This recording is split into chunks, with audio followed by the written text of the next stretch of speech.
মায়ের দুটো চোখে দেখতে পারছি না।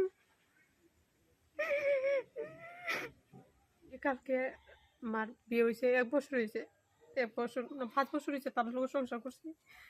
তারপরে মধ্যে আমি মেয়েটারে লিগে নিয়ে আসছিলাম, 5 বছর হয়েছে। তারপরে একটা আমার কইছে, এরা কইছে কইছে এ কিতা তুমি কিতা করবা কোনে, তা আমি কইছি আমি এখন কিতা করবো, আমি একটু দিহি কিতা করি, হাজবেন্ডে তো কাছে যায় না। তে আমি কইছি তাহলে ঠিক আছে আমি কাজ করি। তো অন্যরা থেকে বাসা বাড়ি থেকে কাজ করছি, স্যার তাহলে বলে মাইন্ডটা লেগে গেছে গা। মাইন্ডটা লাগার পরে আমি এখান থেকে আয়া পড়ছি বাড়িতে আইসি পরে।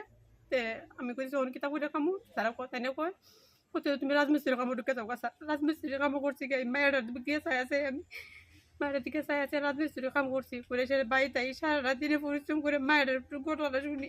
আমি আবার নিসলাম আমার লোকে মেয়েটারে কি আবার গিয়ে লুয়ে আইছে, আমার এখানে প্রচন্ড অত্যাচার করছে, আমার উপর মার বাড়িতে গিয়া অত্যাচার প্রচন্ড করছে।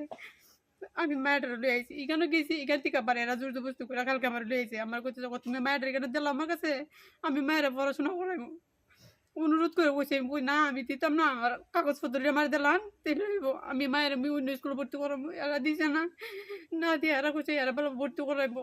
আমার মায়ের লুয়ে আইছে আইনা ছেড়ে দিল। কালকে আমি খবর পাই আর কি তো করবো, মায়ের দিকে চাই দূরাইতে দূরাইতে আইছি, এখানে আয় দেখি মায়ের দূরে চোখে দেখতে পারছি না।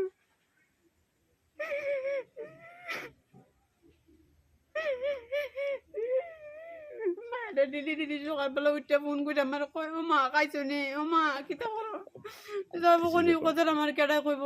এরপরে দাদা মেয়েটা মোটো সন্ধ্যার সময় ঘুমাই দিছে, ঘুমার পরে পানি মন্ড করে সারাদিন এমনি সজাগ থাকলে আয় না তাই তো চিল্লি মেরে দেয়, ডরাই জায়গা। সন্ধ্যার সময় মনে করে মায়ের একটু ঘুমো পাইছে, কুড়াল মন্ড পাইছে, গরম মায়ের কুড়াল দিয়ে কুবাইয়া মাথা আলাদা করে লেছে।